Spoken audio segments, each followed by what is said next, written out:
is good, everybody? My Paper Moon fam. It's your boy, PaperSIn, back with another reaction video.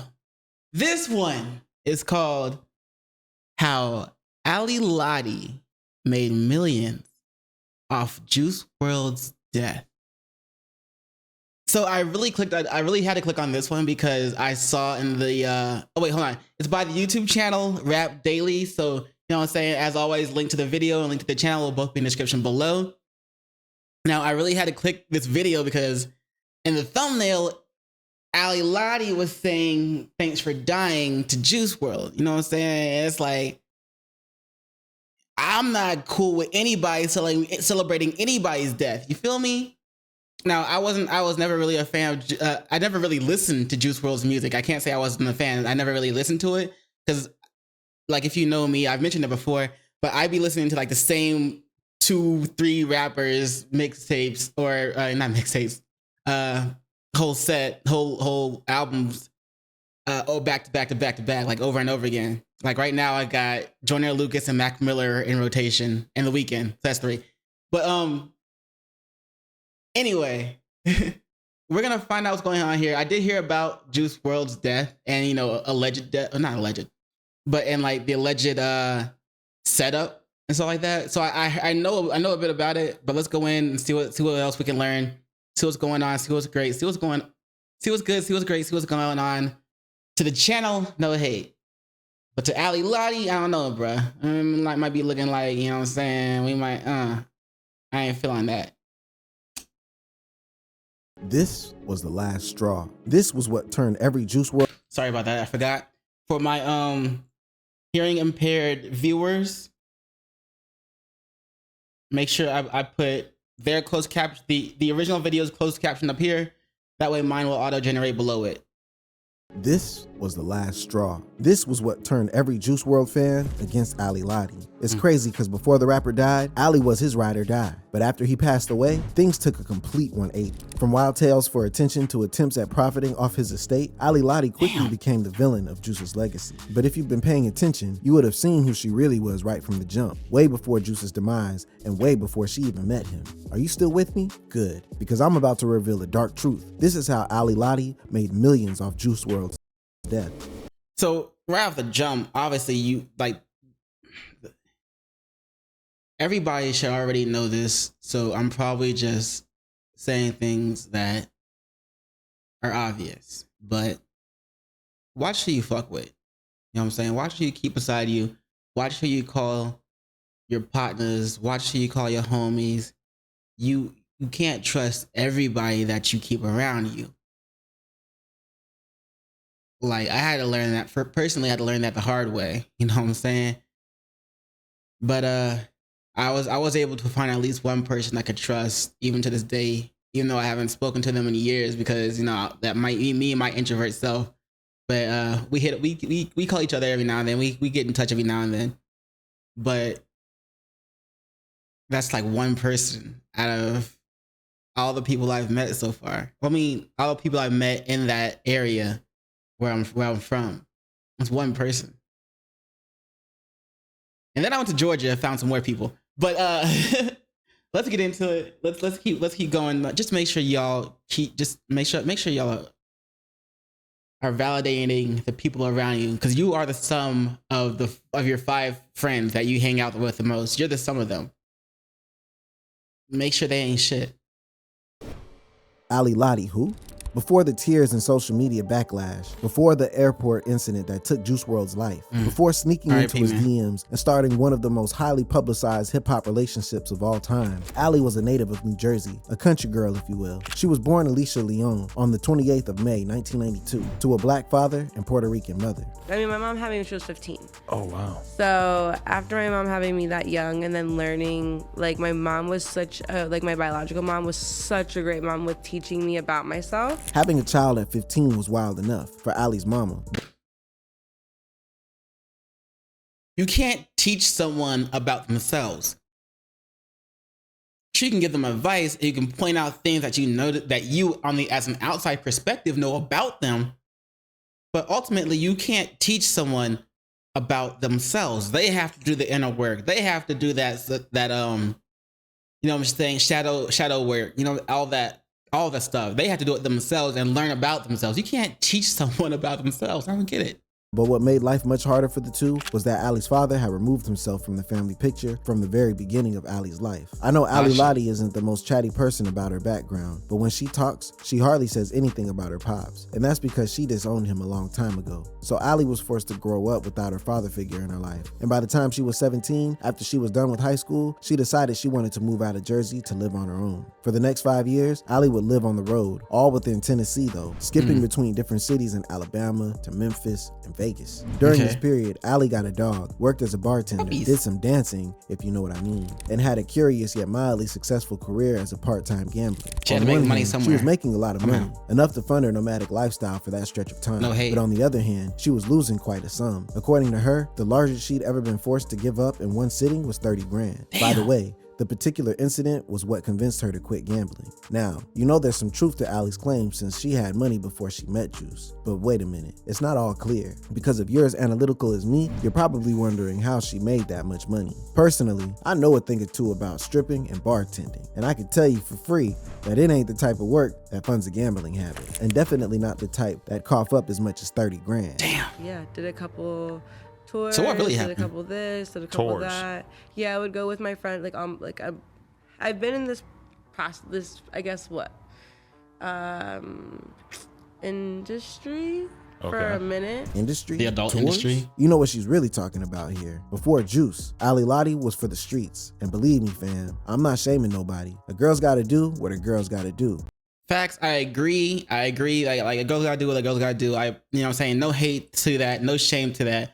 But with that lifestyle comes with a certain mindset and certain things, you know what I'm saying? So if you get with a girl that has that past, she still might have that mindset. She still might have those attachments to that past, because that's just not easy to change. So you know what I'm saying? You gotta be careful if you want to really get into something with that. You know, if you really want to get into something with somebody who has a past like that. Because again, that mindset and everything they've been through, those attachments will still be there, most likely. And you gotta be sure you're ready to deal with that and everything that comes with it. But since we both know you won't be hearing the truth of these industry tours from Allie, I'll help you out with the details. First, we need receipts. And I don't think anything comes as close as this tweet from April 2018. A few months before she and Juice made it official, where she said, "Not your boyfriend anymore, I'm with your favorite rappers." Now, if you think she's referring to Juice, I'd ask you to be more open-minded, because in the other tweet from a few months back in 2017, she was professing love for Trippie Redd on the Bird app. But then again, that could easily mean anything and nothing. People talk shit they don't mean on Twitter all the time. You know how many times I've tweeted love for Coi Leray? It don't mean I'm jumping PJs to LA for some of that. I'm not, trust me. But since we are already on the subject, 2 months before Juice and Allie became official, she tweeted something about meeting up with Offset in Colorado. And I'm inclined to believe it was more than just a meet and greet. However, she wasn't in the air with rappers. Allie was in their DMs. I mean, that's how she got Juice's attention. She shot him one. But I don't need to tell you that he wasn't the first. Some hacker got into her iCloud and was able to get his hands on a couple of messages that showed how Allie DM'd the then 17-year-old Lil Pump. Now, like I said before, it's all speculations based on verifiable evidence. The tweets are still there on her timeline, so you can go and check yourself and draw up your own conclusions. For now, let's move on to one of the greatest highlights of Allie's life, the extended months of intense twisted romance that she shared with Juice. Love and drugs. Whoever the this kid, like I couldn't even make out his face or who he was, right?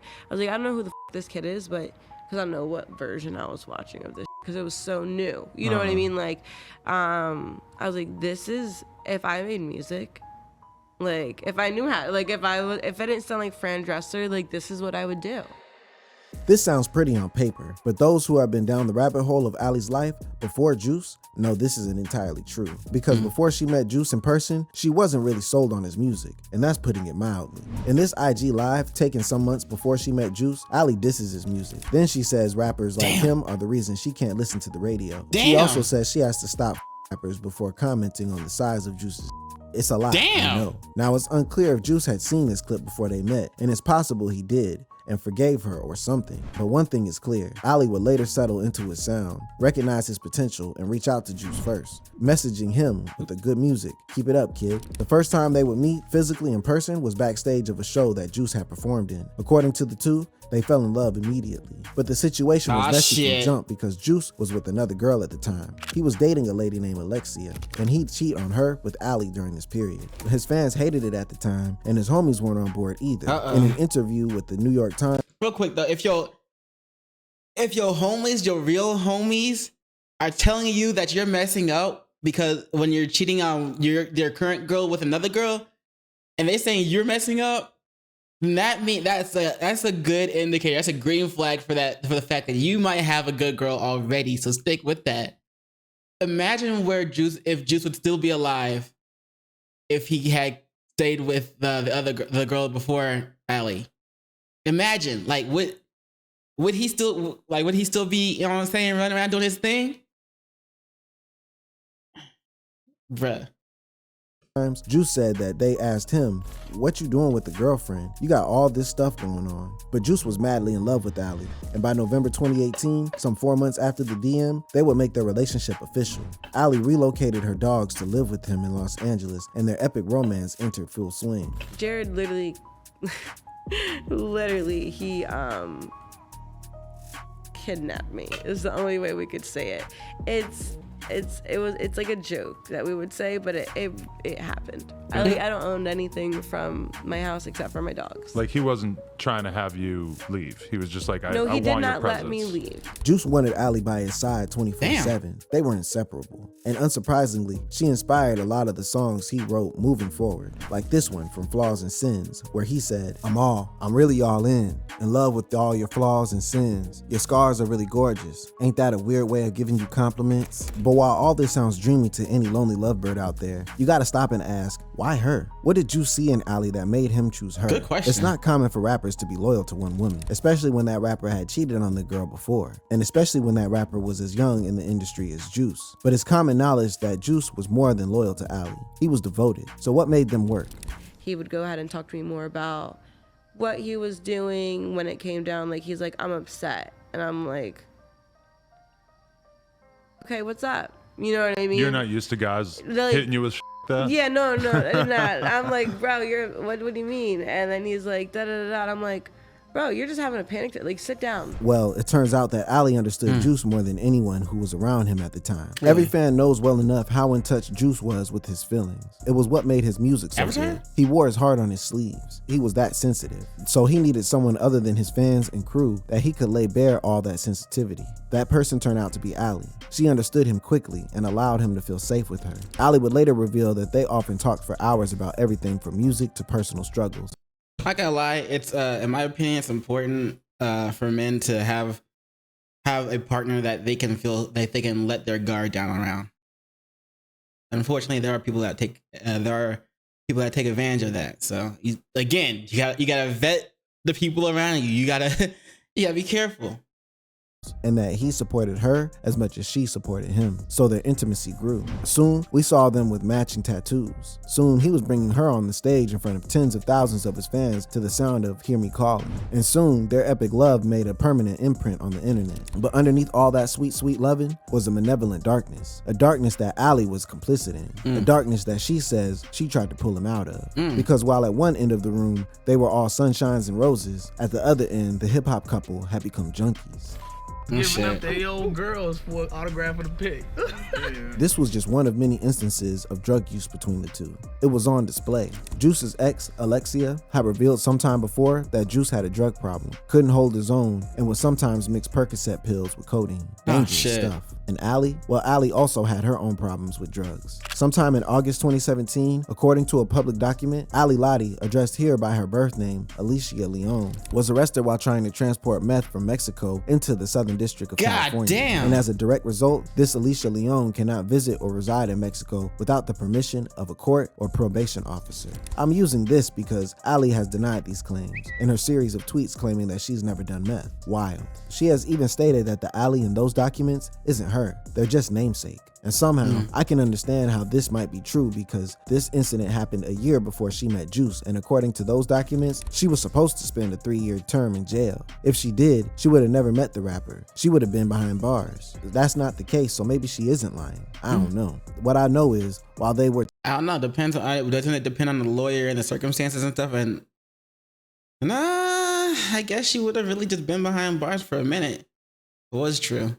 Together, they were a junkie, toxic couple for the most part. She admitted that it scared her at some point and that she threatened to leave him if he didn't stop. But you see, he didn't stop and she stayed. And it was the same drug use that eventually led to his untimely tragic death. Or was it?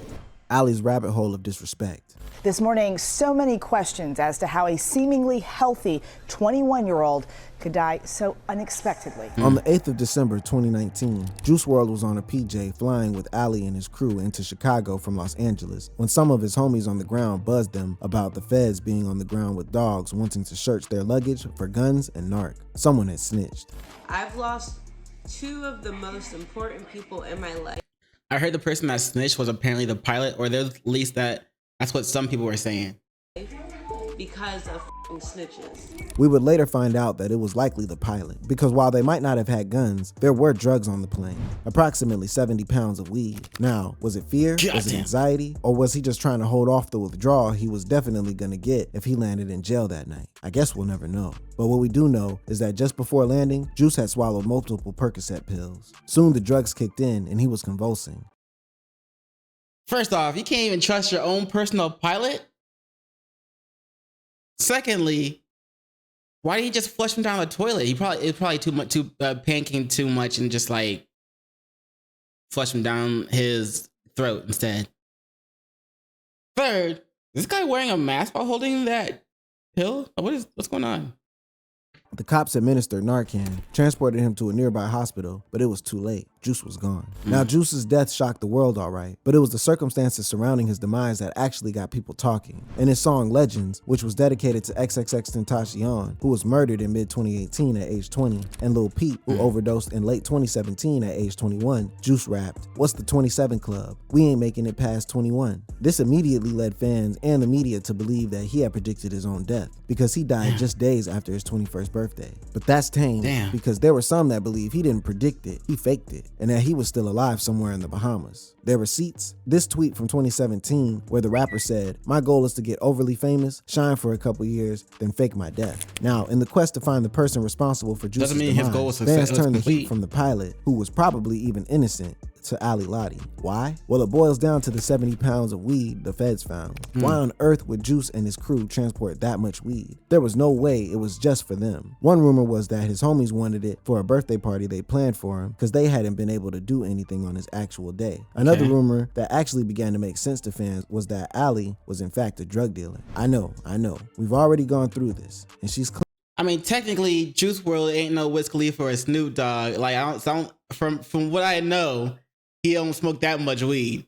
So I can agree with him saying that the 70 pounds wasn't for both of them.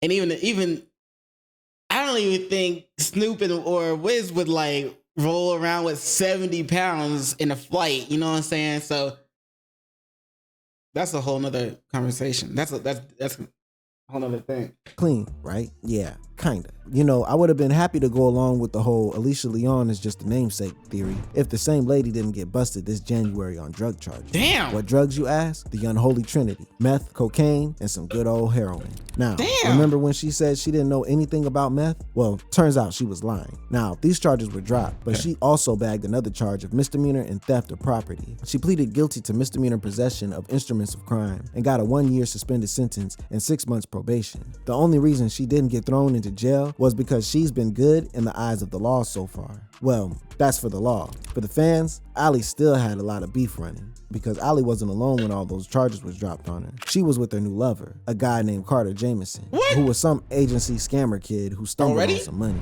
How young was this Jameson fella? Well, he was 19 when they both got arrested. And just for research purposes, how old was Ali at the time? 29. She was 29, ladies and gentlemen. I won't say nothing. Now, it's okay if Ali wants to move on. In fact, it's for the best. The lady reportedly got pregnant 3 times for Juice and lost the pregnancy each time. I can't even imagine the layers of trauma if it's true. But I guess what really pissed Juice fans off was how Ali Lottie started giving her new boyfriend some of her former lover's items. First, it was Juice's jacket. Then our new kid Jameson popped on the TL sporting one of Juice's Rolexes, the one with the blue face, playing the rapper's music in the background, and what was most likely some sad attempt at paying homage to Juice's name. Because I don't want to believe he was trying to deliberately disrespect the dead rapper. But hey, no one was blaming him. They came after Lottie, who should have known better than to piss off an entire fan base with what everyone could see was just plain disrespect. But wait, it somehow gets worse, because someone ran a rumor that Lottie had covered the matching tattoos she made with Juice when he was alive. And to make matters just a little worse, the woman announced she would be creating an OnlyFans dedicated to Juice and herself. Okay, why an OnlyFans though? Why not just post what you want to post on a YouTube channel, Ali? For money? You're sure you're gonna be posting just updates about Juice's unreleased music like Chris Long did and like you promised in this tweet? You sure you're not gonna be posting your corn just for $3 a sub, exploiting an entire fan base and the fame you got off your dead lover who would have been sick to see you on that kind of vibe? Oh well.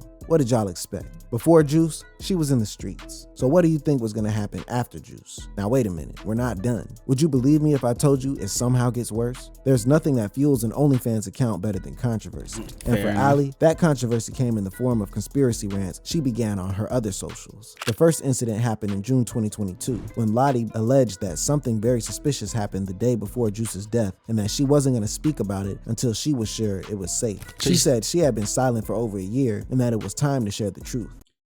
Time to share the truth after a year, right before you drop your or right after, whatever, around the same time you drop your OnlyFans, to spark controversy and get people, or spark controversy, maintain relevance, or regain relevance, and get people to check out your OnlyFans, which you also mentioned that you were making for you and Juice. Then in November, the same month, she started her OnlyFans account. She would go rant this in an IG live session. You guys think he died from a drug overdose? You're wrong! You're wrong! Literally, you're wrong! So dick, okay? Suck a dick. There's a lot of y'all don't know that I breathe through myself. At the time, there were So she's saying he didn't die through a drug overdose. What did he die from? There's a lot of things that you know, apparently, that she knows, apparently, that we don't. And none of Juice's friends that were on a flight with them said anything about that. What does she know that they don't know either? There was already enough confusion about the nature of Juice's death, so her claim was just kind of added to it. Was she telling the truth? Was she handling her grief badly? Or was she on drugs? Or wait, was she straight up lying to drive traffic to her OnlyFans account? There were fans that didn't want to believe this last one, but there were no receipts for her wild claim. And as you might have probably guessed by now, it was clear that Ali was making a lot of money from the platform. How much? Well, when you consider that the highest earning OnlyFans creator makes at least $1 million every month, and when you consider that Ali would be at least in the league of mid to high earners, if not close to the top 10%, you wouldn't be wrong to assume she's cashing 5 to 6 figures every month. For someone who had been loud about protecting the late rapper's legacy, Ali Lottie's been going in the opposite direction, and the fans haven't and most likely won't stop coming for her. Oh, one fan recently tweeted, Asian Doll and Ali Lottie competing for worst girlfriend to their deceased boyfriends. Damn. Another fan responded to that tweet saying that she was actually worse than Asian Doll. Another tweeted, Ali Lottie could have been a perfect advocate for going against drug abuse, but she's done nothing since Juice died. If she did nothing, I'm sure everyone would be cool with her, but she did more than nothing, and that is the problem. Damn. So, I don't know, man. Like I said this shit before, and I'll go ahead and say it again. Like you have got to be careful of who you keep around you. You've got to vet the people you keep around you. You got to vet the partners you're gonna be intimate with. You gotta be careful of who's going to be in your presence. Not only just because you don't know if they'll sneak you or scam you or try to take from you or don't want you to, or try to hold you down or try to be like a crab in a bucket and try to keep you from, you know, reaching what you're aiming for. But also because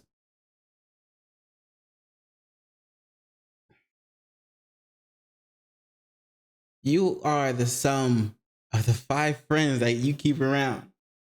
So if they're trash, you're trash. If 3 of the 5 of them are trash, they're gonna be 3/5 trash. You gotta be careful. You want people who are going to uplift you. You want people who are going to congratulate you when you hit success. You want people who are going to push you to hit success. You want people who are going to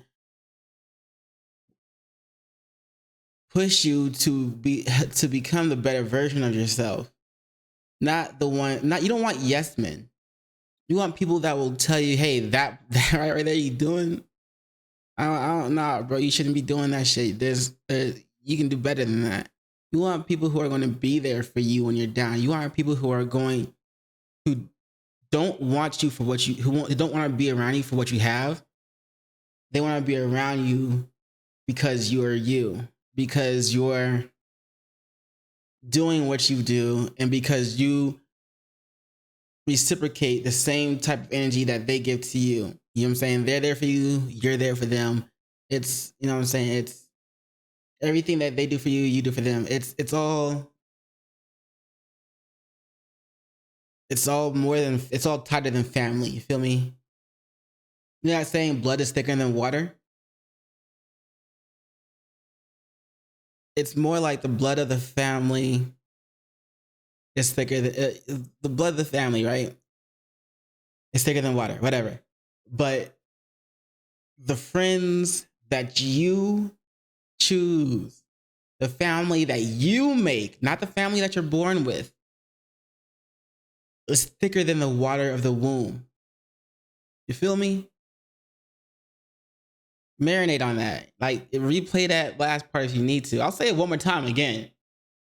The blood of the family that you choose is thicker than the water of the womb. All right? That being said, don't forget to do the 3 things I like to ask you to do. Like, comment, and subscribe. And don't forget to hit the notification bell for more videos. Yeah. And as always, link to the channel, link to the video, both be in the description below. You know what it is after that. In case I don't see you. Good morning, good afternoon, good evening, and good night. Peace and much love to you. R.I.P. Juice. Bye.